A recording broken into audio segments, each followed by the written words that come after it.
A family with ties to Western North Carolina and Tennessee traveled to Swannanoa this weekend. They brought aid to families who'd lost their homes and almost everything in them, including a place to sleep. News 13's Nija Pettihome has more on why they felt moved to help. A family trio traveling to the Carolinas with one mission in mind. I just kept seeing everything here, and I had to come out and give back from what I could. To offer comfort and relief. I really like the quality. It sleeps well. Jared Settle and his parents arrived at the Ingalls in Swannanoa Saturday afternoon armed with 60 blow-up beds and 60 blankets. They have been distributing free airbeds and blankets to those who have been impacted by Helene, all thanks to the help from generous donors. It's comfortable, and I just reached out to them. I said, hey, I have great products. There's great people out here. They need help. Airbeds where you don't need access to electricity to inflate, which comes in handy to those who are still without power nearly a month after the storm.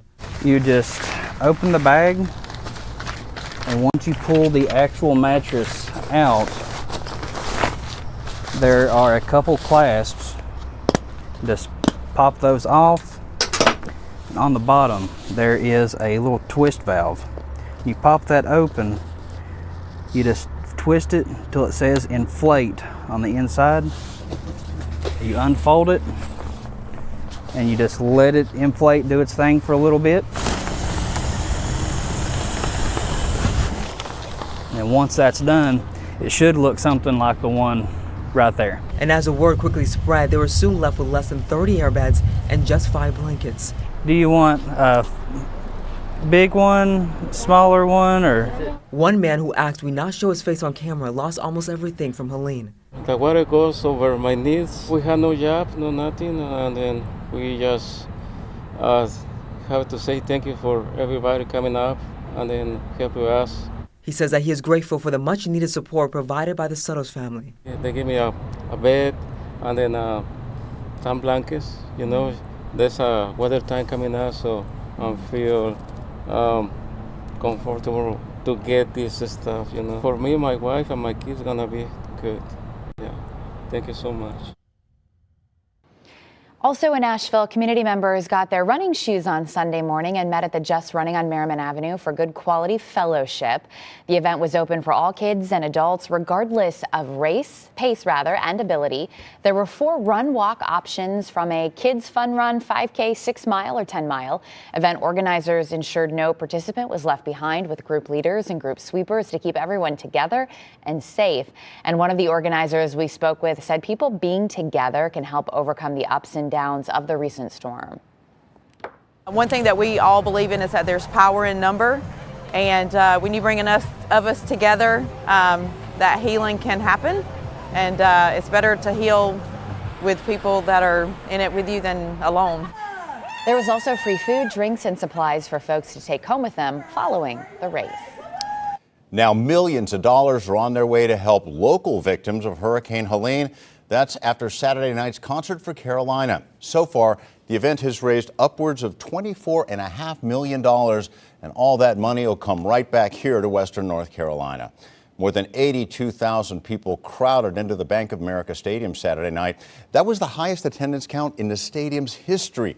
Along with those who bought tickets for the show, proceeds came in from across the nation that paid to watch the live stream. Now that $24.5 million, which is expected to rise, will be split between charities of Luke Combs and Eric Church's choice. For Combs, he's expected to give his millions towards Saracens Purse, Manna Food Bank, the Second Harvest Food Bank of Northwest North Carolina, and Eblin Charities. That's going to come back to our community in millions and millions of dollars for support for the months and years that we're going to need it. Those folks have been on the ground since day one, before Helene, and will be in our community long after, to help with the support that our region is going to need for the months and years to come. Wow, how awesome is that? And the merchandise sales for the event continue online. Along with that, items like clothing, the guitars from the performers themselves will be auctioned off, with proceeds donated back to those charities. Asheville City Schools make their return to the classroom today. Students will be on a modified schedule, with elementary attending 9 a.m. to 1 p.m. and secondary schools from 10 a.m. to 2 p.m. Asheville City plans to revert back to the normal hours on Wednesday of this week. There will be no after-school programs held today or tomorrow. And looking ahead, the Biltmore will reopen to the public this Saturday.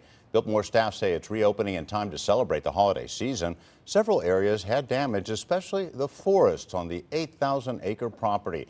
We also showed you video of the gate with mud indicating the high water level from flooding during Helene. More early voting locations are opening up across the country, with voters heading to the polls in New York, New Jersey, and Michigan on Saturday. Nationally, records from this week show at least 37 million ballots have been cast so far via mail-in and early in-person voting. The practice surged in the 2020 presidential election when several states made it easier to cast ballots early because of the pandemic. Mississippi and Alabama do not offer early voting, neither does New Hampshire, but voters there can still mail in an absentee ballot. Both Kamala Harris and Donald Trump have been encouraging voters to vote early this year. And even though we're a month removed from Helene, getting around many parts of western North Carolina is still not easy. Some people haven't made it away from their house since the storm, and that's why, as News 13's Ed Diorio shows us, some friends came together to do something about it.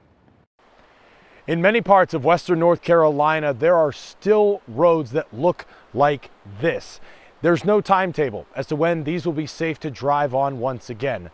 That's why a group of people from Franklin is making their way around the area to give people a new form of transportation. Some stories started coming in about how bad things were. Eric Haggard has been to some hard-to-reach places. And we were doing some wellness checks on folks in areas where you couldn't get a vehicle. It was just on foot. One day, he found something. And when I looked down into some of the boulders and the mud, I saw a pedal and a handlebar. Something inside me, it just struck. I needed to dig this bike out. Eric did dig it out and posted it on social media. With it came a surprise. The mother of the daughter whose bike that was commented on the post and said, "This is my daughter's bike." Haggard got in contact with the mother about finding a new bike for her daughter. So we started working on the bikes for the whole family, and then the bikes just kept coming. And now, this is our thing. We're doing a bike drive. Eric, with the help of some friends, got the family the bike they wanted. There we go.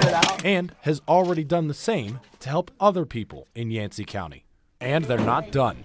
I have more bikes coming from Knoxville, Maryville, and Townsend. The two-wheelers can be useful in other ways for other people. Just ride the bikes and have fun and let the kids have a little bit of normalcy. We've got a lot of other places that we can take them and a lot of other folks who would gladly be able to use them. We will have Eric's information for his Venmo, PayPal, and social media pages on WLOS.com if you have something to donate, whether it's a bike or anything else that they can get across the area.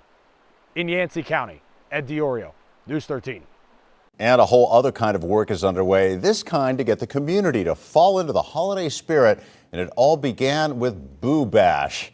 The event was held at the Tanger Outlets on Brevard Road. The Asheville Parks and Recreation Department sponsored their Rec and Roll van, and it was filled with creepy activities and projects, including strolling magic and pumpkin crafts. There was also music, entertainment, giveaways, and trick-or-treating. We spoke with the marketing director of Tanger on what it means to have this event in the midst of Helene's aftermath.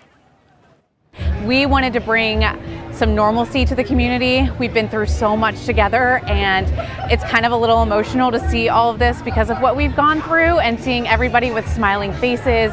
So we know we're accomplishing that goal. Well, there are plenty of other events happening across the area this week and into November. Some of those include movies in the park on October 30th at Pack Square Park and a trunk or treat in the Shiloh community on Halloween.